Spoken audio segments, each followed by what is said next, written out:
It is a lot of fun to be able to talk about preseason football, especially coming off the heels of what frankly was good news on Monday when Deion Sanders got to tell everybody he had a tumor on his bladder, and his doctors did a great job of, well, removing it, and he is cancer-free. And like most things, Deion news stops everybody moving and people pay attention.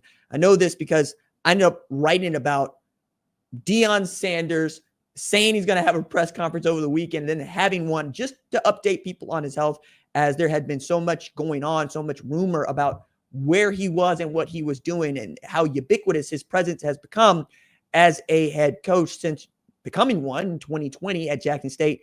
And I don't think it's hyperbole to say it's been a meteoric rise for him as a head coach. Never been an assistant at the college football level.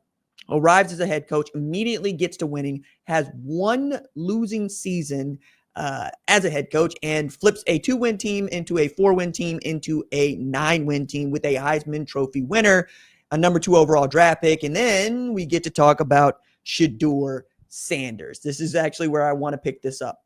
So I watched The Bear, and I'm sure many of you do too. Carmi needs to get out of the way. Carmi's been getting in the way. Carmi's getting on my nerves. And I think all of us love Richie, right? Richie Jaramovich, who is cousin, right? And feels like the person that makes this show go in so many ways. Sid's a little bit high strung. If I had brothers, I hope they would be the facts, right down to John Cena and haunting and, you know, what it's like to be haunted. But I am thinking about Richie in this space because Richie is watching his ex-wife get married to Frank, played by Josh Hartnett. I hate Frank. Frank's perfect. There's nothing wrong with Frank. Frank is great. That's why I hate Frank. And I love Richie. But Richie is front of house at a very good restaurant, right? And they keep asking, when can we come and, you know, taste the food and have the experience? Because that's what you're doing at the fine dining level. You're giving people an experience. You're taking care of them in a way that they are rarely taken care of. You are reading minds, and it is such a cool show to watch because you're inside the chaos of a kitchen and you're outside with what feels like a very rich and stylized experience, and how those things are always at odds. It's a duck on a pond, right? It is serene on the top, and underneath those feet are going a mile a minute. So Richie's ex-wife and Frank want to know when they can come, and he says, when it's perfect, which is what he's been saying to most people. You can come when it's perfect. And I thought that was a really good way of explaining how Shedeur Sanders has viewed his experience at Cleveland so far, because Deion Sanders is talking to Michael Irvin in a sit down, and Mike had asked about, you know, Shedeur and how he's doing in Cleveland, and if he's going up there to, you know, go check on him, see how he's doing, because there's a 4-quarterback battle going on with Joe Flacco, Kenny Pickett, Dylan Gabriel, and Shedeur. Dylan and Shedeur being the rookies. To which apparently Shedeur told Deion, he's like, Dad, I may get 3 or 4 reps in practice. I don't want you seeing that. I'm not where I want to be. Let me get to where I need to be when preseason comes. Watch me work. And I love that. I love that. He is learning on the fly. And, you know, most of the reports are really good. There's a clear pecking order right now. Joe Flacco penciled in as a starter. Kenny Pickett as the backup as the 2 guys with NFL experience and NFL starting experience, to say nothing of Joe Flacco having won a Super Bowl with the Baltimore Ravens and really showing people that he's an old guy that still got it. But he's also taking on this tact of, I ain't teaching nobody nothing. You're going to have to come get it. Thinking, you know, everybody want to be Kobe. You're not Kobe. There's only one Kobe. Meanwhile, Luka Doncic out here said, y'all calling me fat for too long. Watch this. Damn, Luka on the cover of Men's Health, just making it happen. I love that, see these body transformations in real time. I also love how people are pulling for Shedeur. You know, it has been interesting to watch a group of people in college football who would say that he's playing daddy ball, knowing nothing at all about the sport, knowing that, you know, he threw 4,000 yards, 30 plus touchdowns, and was the offense at Colorado. They were dead last in rushing yards per game because they could not be trusted to run the ball, which means that when Shedeur threw the ball, that was the only time they were going to get some offense. And he helped his homie get the Heisman Trophy, throwing him the ball 96 times that he caught it, and over 1,200 yards with, I believe, 13, 14, 15 TDs and Travis Hunter. But, Dillon Gabriel played on an Oregon team that won the Big Ten championship and was the 1 seed going in the college football playoff and had led Oklahoma to its last 10-win season. And they obviously liked him a little bit more and took him in the 3rd round. This guy had a 7th round grade before he went back to school at Oregon. And then Andrew Berry traded up to go get Shedeur Sanders in the 5th. And we'll talk about that a little bit more. But I think as we're talking about this quarterback derby, and you see some of the clips that are coming out of Cleveland, you got Myles Garrett talking about, what you need from me. Myles Garrett, who's one of the best pass rushers of all time and one of the best Cleveland Browns of all time. It's like, I play tight end. Myles Garrett at tight end would be insane. Like, I would love that so much. But you're also got mixed feelings on both sides, apparently, because Jimmy Haslam, who owns the Cleveland Browns, was asked about drafting Shedeur, to which he made it very plain and clear to everybody what his thoughts were on the matter. He said, look, when, day 3 comes around and we're having these conversations early and the right people are involved, I'm thinking no chance. We're not drafting him. That it doesn't fit. We took a quarterback in the 3rd.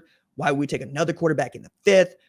But the way that he framed this notion, which I think is worth putting out because I think he's getting killed for how he put this, even though I'm not saying that I agree with it. And I'm not even saying that I would have come out and said it, was if you would have told me y'all are going to pick Shedeur, I would have said that's not happening.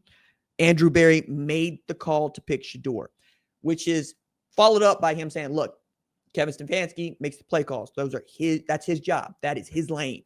We're not down there micromanaging the playbook. He is going to make the playbook his, and he is going to call the game as best he sees it to the benefit of the Cleveland Browns.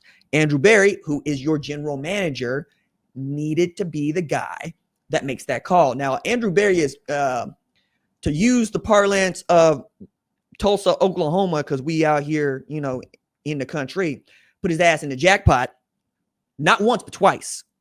First, dog, you could have had Travis Hunter, but you traded away that opportunity to the Jacksonville Jaguars, who also got a young general manager who put his ass in the jackpot by making this go, because you traded for a dude that can be a superstar at the level and probably will be. It's going to play both ways. We don't know how many snaps he's going to play both ways, but it's looking like he's going to play a little bit more defense than offense, and he might be out there as your slot guy or your Z, right? Where you got your X and your Y out there, he might be your Z.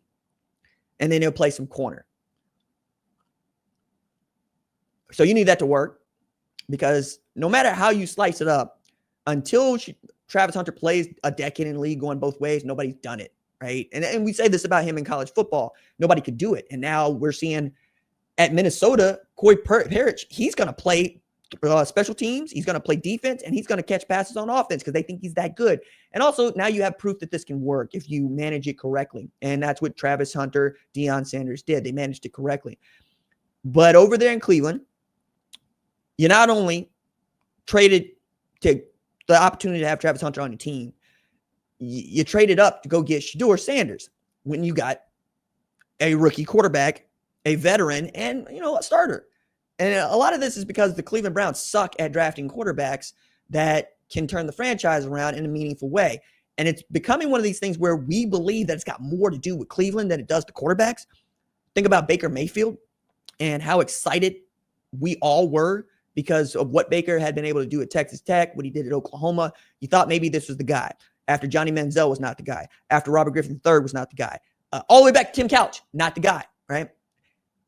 And Shedeur Sanders, looking like a Cleveland Brown pick at the time, said, look, I turned around Jackson State, turned around Colorado. Why wouldn't I be able to turn around Cleveland? And the short answer is because ain't nobody been able to turn around Cleveland, dog. And that ain't got nothing to do with you so much as I've been to Cleveland.